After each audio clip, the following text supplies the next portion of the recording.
All right, hello everyone, and welcome to what is a new edition of Tism Talk. So, today's topic was actually inspired by a friend of mine, and he just kind of asked me a question. He's like, "Hey Nav, why is it that movies suck?" That's the synopsis of it. He had a very lengthy question with a bunch of fancy words and interpretations, examples, arguments, counter arguments. Like, okay, this dude can fucking talk your ear off like he's a professor at Oxford University who has been a expert in his field for about 40 years. And he talks like that with everything. So sometimes you're like, as fascinated as you are about how he can be so informative, so informed about just a wide variety of topics, you're also pissed off like, come on, man, this isn't a fucking TED Talk. All right, I didn't pay $40 to listen to you. Mind you, I didn't even pay anything to listen to him. He just goes in a rant. He has a natural flow state that is somewhat inspired by me. I will take credit for that because I am the genius behind the flow state of when it comes to talking. So his question to me was like, "Hey Nav, why is it that a lot of movies nowadays are so crap? Not just movies, but entertainment products like TV shows or music, albums, yeah, and even sometimes some podcasts or videos that he sees on social media." And I was like, you know what? That's a really good topic. And because you are my best friend, and I would like to, you know, take the time to address your question, um, I also would like to make a kind of like I was like I'm gonna make this into a video and I'm gonna try to mooch or leech off of this and hope that it gains some virality and traction. So his the premise was like, right, like, why does everything suck? And we know why it sucks, right? And he also knows why it sucks, but it was just kind of like, could you elaborate on it? And I was like, yes, I can elaborate on it. So, going back to the premise, he's like the question was like, do you feel like a lot of movies now are just AI, right? Whether there's like and not just used to edit or correct things, but just there's a significant use of AI, whether it's generated in video editing, whether it was written by the screenplay was written by, or some form of direction was written, or camera work, or even just the actors, right? Like how their acting isn't as on par as to what we were privileged with the greats such as Charlton Heston, Charlie Chaplin, Robert Redford, Elizabeth Taylor, Kate Winslet, DiCaprio, De Niro, Pacino, right? We're like we these actors we just kind of created this road work of how to deliver a performance, these, real thespians to the craft. Now it's like everything is just slop. And I was like, you know what? Let me kind of direct this. Like, let me kind of make a pipeline, right? Because like every great conspiracy, there has to be a pipeline and a rabbit hole for us to jam our heads down. Okay, so this is going to be a little bit tricky, but we'll try to make it work. So I was like, there's a lot of headlines that were created with AI, especially in the entertainment industry. So the big one, which really gained traction and a lot of people talked about, I want to say late 2024, or sorry, late 2025, mid 2025, was this one, right? Like the AI actor or actress, right? Tilly Norwood. And then it kind of, funneled into this Val Kilmer. The next big one was Val Kilmer being resurrected by an AI to finish his acting sequence that was left off in a movie. Then obviously, the big FANG companies coming out and investing heavily into AI, just like every other tech company that's been investing into AI. And the more recent ones is Eli Roth and Tyga. So, if you're not familiar, all right, with any of these narratives, I'm gonna kind of go into a deep dive. So, yeah, AI has been, you could say, being shoved in our faces, whether we want it or not, right? When we first were introduced to ChatGPT, from that one infamous tweet back in 22 or 23 by Sam Altman now, and the reason why I say it's infamous is because we are now already 2 years or 3 years into this idea, this product, this service. We're already tired of it, right? It you could think of it that like the hype of it was as popular and high in demand as like the internet was when Web 1 and Web 2 came out, but like with MySpace and Facebook and Google, YouTube, right? When the hype came out, like these are services that we could use and we really enjoyed. And this was the same type of hype where like, this is a product that we don't see going any away anytime soon. But like the fidget spinner, right? The trend got annoying fast. AI is being everywhere. It's being talked about nonstop, whether you're at work or whether you're talking to your kids, having a conversation with your parents, or even on, cable television where you're watching news and now all the political ads and propaganda are AI generated. AI generation is also on X with, how there was like a bunch of videos the country of Iran was posting, kind of informing, and same thing with the president, right? Like use of AI.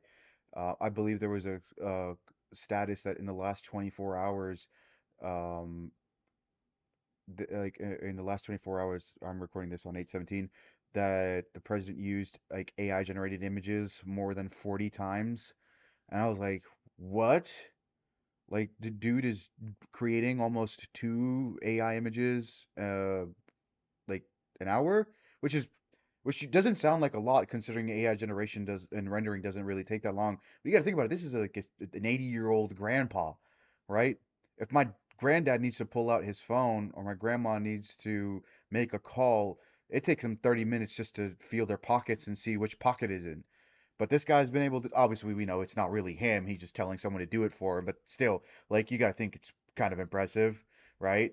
87-year-old grandpa make a I want a picture. I want a really good picture of me on an F-35 riding it like as if it's an eagle. Sorry. Sorry. Too much. Um so going back to my original idea, right? So AI is everywhere and you know the two letters A and I have done more harm for the Vavel community than you could say the Italians, right? Or the Sopranos, or De Niro and Al Pacino with their hey, oh, hey, right? Like it's the joke sounded funny in my head, and mind you, there is a joke, right? AI has done more harm to the Vavels than the Sopranos and the Italians and all of Martin Scorsese's movies combined in the last 2 years.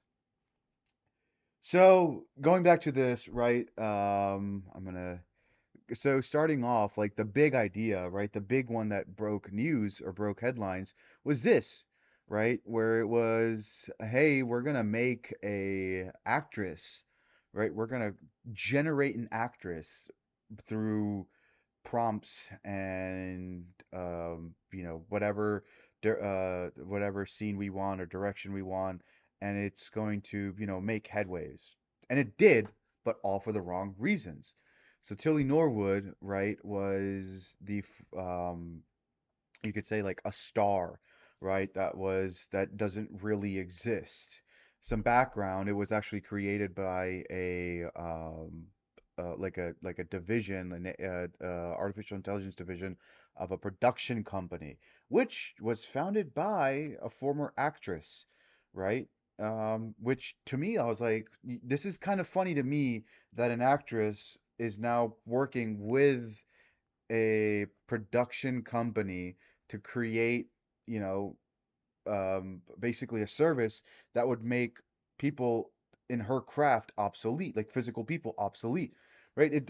Like you would think that an actor would take the stance against something that is going to potentially harm, prospective thespians or people who are passionate about the craft, right? Who are, whether you're a ballet performer or you're wanting to do Broadway shows or sing songs or act in movies and TV shows, right? You don't, it's like kind of chopping that pipeline where we're going to be like this pipeline of future talent. We're just going to cut it now, and here it is. So, and I think this is kind of is dead. I haven't really heard any tractions from it.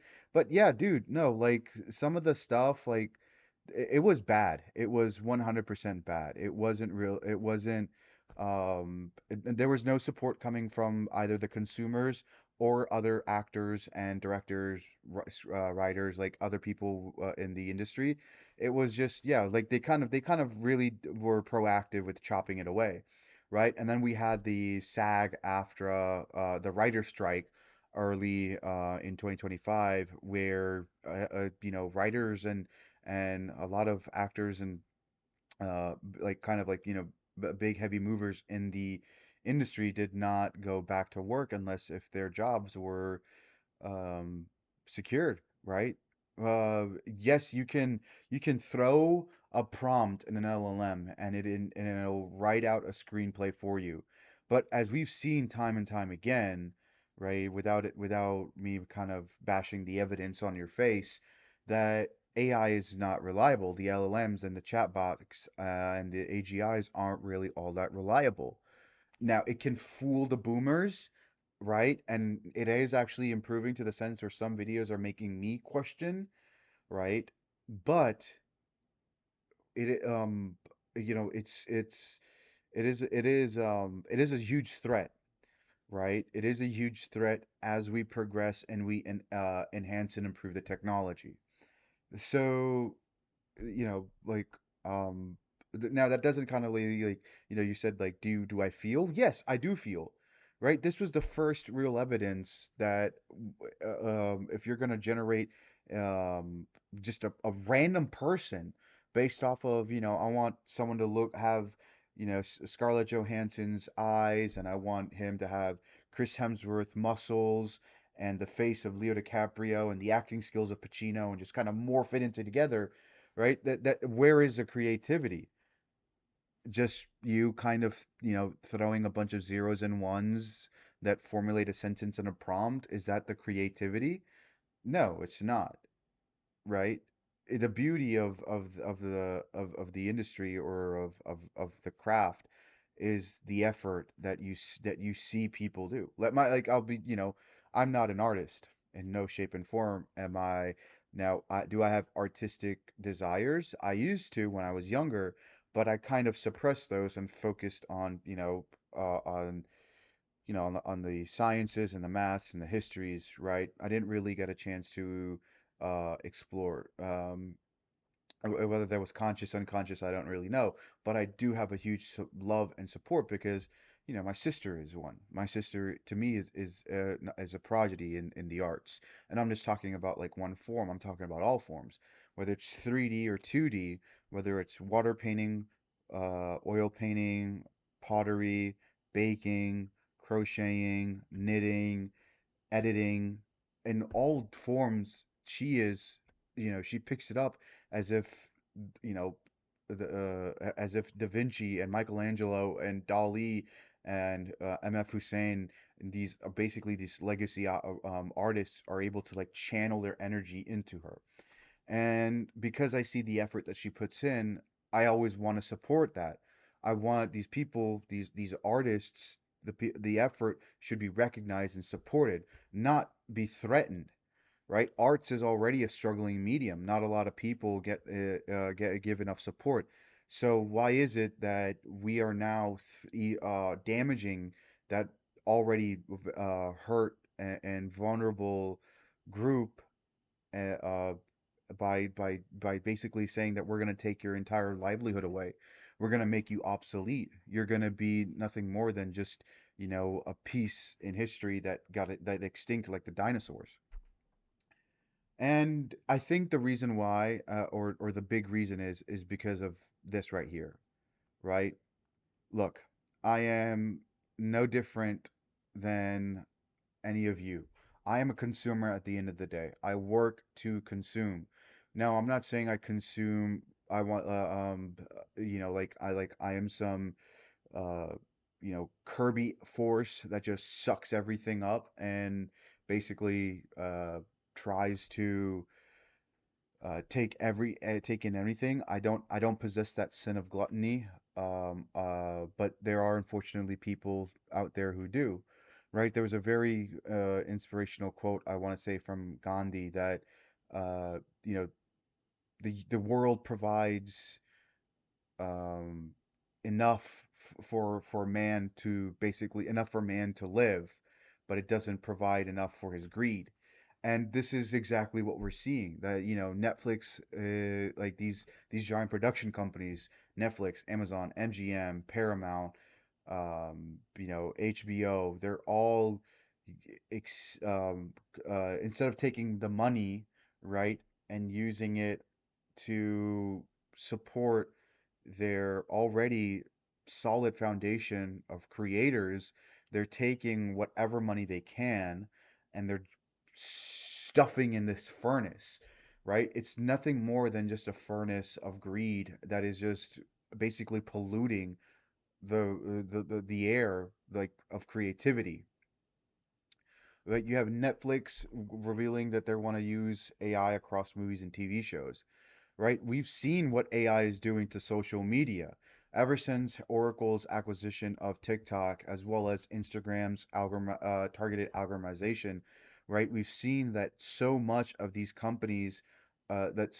effort these companies are doing is just to hone in on your attention, right? And you could argue that it's a very very well orchestrated attack effort, right? The death of the third place causing us to find cheap ways of dopamine and our phones giving us every aspect of it. The convenience of not leaving, as well as the fact that it's free, and all we're really doing is we could sit on the toilet, lay on our bed, sit on the couch, be anywhere within our comfort zone and just scroll and scroll and scroll.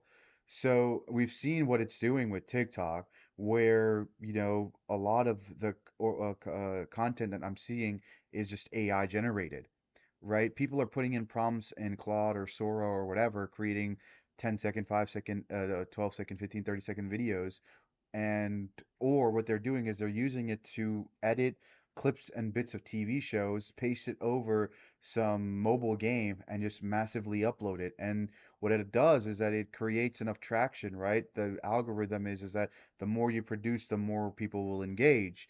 And because these people are using the cheap way out, or sorry, the easy way out, where they're just allowing some algorithm in the background to produce 50, 60, 80, 90, 100 clips a day, and they can just hit upload, upload, upload, and get the traction that they need, it harms people like you and myself. You are and I, like, I'll kind of group it, right? Like you and I as consumers are losing value in our in what we're investing, right? We're watching these shows, or these clips. It's dulling down our attention span, right? When we can't no longer focus. People don't read books anymore. People don't watch movies anymore. They're all, if the intro, the climax, and the conclusion aren't done within 10 to 15 seconds, now it's actually even worse, where it's anywhere from 1 to 10 seconds, then I don't care. I'm just gonna scroll past it. Many times I have caught myself scrolling past a video that I was midway watching. And the reason why is because I just got bored and I forced myself to go back and watch it from start to end. And what I'll do is I'll just start it and I'll throw my phone away and I'll watch it from a distance and I'll force myself to watch these insightful videos. There's many creators out there that are actually trying to help you and I and create some long form content to kind of help us get our attention spans back. But the thing is that Netflix using and Amazon investing so much money on having these software services be able to support giant, massive inquiries, whether it's for us on the small end or for them on the big end. It's a really a bit it's a big uphill battle, right? Like, come on, dude, seriously. Like, Netflix is the last company that really needs to do that needs to kind of throw its reputation in with this hellscape of the AI uh, uh, bubble. Okay, think like seriously, Netflix has, they've raised their prices consistently. They've lost a lot of their source material, right? Because of copyrights that, and now every company has their own streaming platform, right? Now, and now, like Ted Sarandos said that it's, we're no longer gonna, people don't want to go to the theaters. The theaters is a dead, what you call it? um like it's sorry, the theaters are dead, right? No, people don't want to go to theaters anymore. They just want to be at the comfort of their own home, and that's false. We've known that's false, right? 2026, if you look at it, what has been the most profitable year for theaters in terms of revenue, top line and bottom line, since 2020, right? You've seen the movies that are coming out: Project Hail Mary, The Odyssey, Spider-Man Brand New Day, Obsession, Backrooms. You have Dune coming out later this year, Avengers Doomsday, Prime Time, Acme versus Coyote, Project, the end of Oak Street. Like, there's so many projects and movies that are coming out, and people are willing to go. Ryan Gosling said it best, right? It is their jobs as actors and producers and directors and production houses to make projects that will drive the people, right, or motivate the people to come in and watch it, right? It's their job to make things that are interesting, that give them the satisfaction that they so much deserve, right? Because at the end of the day, we're all, as much as they put in the effort to create something great, we are putting in the effort to afford something great. And second part being, Amazon MGM embraces AI, greenlights 3 series for Prime Videos under the new Generative Creators Fund. Now, look, I am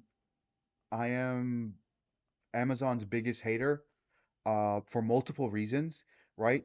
First of all, I was a huge Prime guy. The reason being is when they first started out with the 2-day delivery and being able to provide us products and services that we need, it was, it was a great service. It was a really great service. But now when we see what Amazon has been doing in its predatory, anti-capitalist tactics, right? Where the most popular one, right, is diapers.com, where they literally and they illegally, allegedly, which illegally, like, I kind of want to protect myself here, but where they lowered the prices and sold their diapers at a loss to compete against a company called diapers.com. And you're not really supposed to do that under antitrust laws, right? And then the company was forced to sell, right? Amazon has been using subcontracting loopholes to not provide their drivers the benefits that they deserve, right? Amazon Prime Video has, with their acquisition of MGM, have been creating and acquiring products and IP that they really don't need, right? We saw I'm a huge Lord of the Rings fan. I have been my whole life. And let me tell you one thing, I can't watch The Rings of Power. I have tried to watch The Rings of Power, and it is a show. It literally feels like they tried to create a show like Game of Thrones without any of the originality, creativity, or paying homage to what Tolkien made. It feels forced, it feels unnecessary. A lot of it is, and the thing is that the Rings of Power is based off the Silmarillion, and the most common concept of the Silmarillion is that you don't read it, you study it. It is literally the foundational groundwork in which Tolkien made his entire. It is the Bible, right? People in their entire lives read, like Christians will read the Bible over and over and over again and learn from it. That is exactly how the Silmarillion is, right? It is the foundation of how God created the Middle Earth, right? Or Iluvatar made the Middle Earth and the 3 stages and the 3 ages of the world that we read through The Hobbit and The Lord of the Rings. So Yeah, this is the thing is that this isn't gonna die anytime soon. With these people having endless cash flows to burn, right, and obviously their market cap and their stocks to generate as much revenue as they need to jam into the to funnel into this basically the AI industry, it's not gonna go away anytime soon, and it's gonna be a big uphill battle. Secondly, this one's a little bit kind of personal to a degree. So, the biggest news that I saw that I was a little bit shocked about was this Val Kilmer being resurrected, right? Now, this is probably this is a counter argument. I think this is something that, depending on how it is structured, you can use to your benefit and as well as to the benefit for the consumer. So, Val Kilmer, very famous for his role as Batman, Top Gun Maverick, or sorry, Top Gun and Top Gun Maverick and Tombstone, right? He unfortunately had throat cancer and passed away. So this is where something, right, where his family was able to structure a deal where him and his family is able to be paid through the resurrection of their father's skills and acting and performances via AI. Now the thing is that this is one of those cases where it's kind of like a win-win scenario. The family gets to see their father, relive their father's moments artificially. They also earn the revenue. Fans who wanted to see who wanted to see their favorite actor on screen one more time get a chance to see this, right? And the production company are able to kind of have their ensemble of actors all over again, right? I kind of took this article, right, where Val Kilmer's daughter was kind of talking about it, how her father embraced this idea and that how her family's embraced it. And the thing is that they are able to kind of, structure it to where it works out. And this is how it's a win, right? If all these actors, these directors, camera works, all these people are able to structure a way where their work is imitated with generative AI, and they're able to make money off of it without really, like people's livelihood should not be threatened through this. And then this is a case where it's not, right? Maybe people, and the thing is that if it's executed well, right? And this is where it's up to the production people, right? The people who are using this, it's up to them to make sure that even that they're greenlit from the family and they're greenlit from the fans, if they still don't make a decent product with it and it bombs at the box office, well, too bad, so sad, right?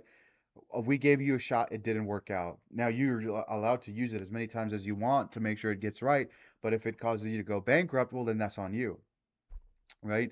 It's not my responsibility and it's not the responsibility of the family to make sure that you are using the likeness of someone great in order to offer a product, a service, and have returns from it. So, yeah. And then kind of, just transitioning off to how it's a struggle right now. So I think we already talked about this, or it's probably already kind of talked about. Eli Roth is an actor who played the bear from Inglourious Bastard, and apparently there was some traction online where they were using AI where he used AI in his horror movie. And you can see like the overall opinion on IMDb, Rotten Tomatoes, and Fandango has been in the gutter. So it's still an uphill battle, right? It's not perfected. And I believe that this, not to his discredit, but I do think that this is a necessary loss for them to understand, right, what they got wrong, as well as how they can, if they want to use it, how to use it effectively so that the people either are supportive of it or the feedback is so much strong in the con that they don't use it ever again. And another one just because for the fun of it, right? There is basically the artist Taiga, right? Which I have not heard that name in a long time. He created an album uh, and it recently received a 0 to 10. Um, Now I was like, like I heard it online and I was like, what is this? And apparently, sorry, huh, blooper. Apparently, what happened was is that he used 80s synth and 90s raw instrumentals and had AI kind of generate beats and stuff for him, and it got a 0 to 10 on the Pitchfork rating. Now, I didn't know if Pitchfork was, kind of like me, like an independent reviewing system, or if it was legit, and apparently it is legit. It's been around since the 90s, they have been very influential in kind of like the marketing and reviewing of a lot of pop culture and basically just the music industry overall. So, it's an uphill battle for artists who are trying to use this. I am an optimist by uh default. I'm an optimist by curse. Um by by flaw, I guess you could say. I will always try to make I'm not going to say I'm going to root for everybody, right? But I will make sure that people's efforts are successful, and if they're not, that they're able to pivot. So as of right now, I am leaning a little bit on the anti agenda, where I think that we haven't been able to enjoy and appreciate the craft as it is right now. We shouldn't um, give in to the temptation that is threatening basically this field and industry. So as of right now, I am heavily against it, and it is true that we are seeing a lot of the slop and the trash kind of seep its way through the vents, and luckily enough we're able to pick up on it, and we're not really we could tell that it's crap, it's garbage, and appropriately reciprocate the emotions. So is yeah um I hope this answers the question. I don't know if it did. But like I said, this kind of video is kind of targeted for only one person. So I hope this answered or provided some insights. But I will tell you that right now I am kind of like reading more about this. Like I am in my little movie review phase. I have seen a lot more movies this year than I have, I would say, in the last 7, 8 years. So as a appreciative customer, I don't want this to harm my favorite, escape form of escapism. Um, and I hope that, if it does take its way by either by appreciation or force, that it does a good enough job. So yeah, that's Tism talk. Move-ai movie. I hope this has been informative. I hope this has been entertaining. And I will see you for whatever next topic I come up with or my friends or family suggest. Thank you.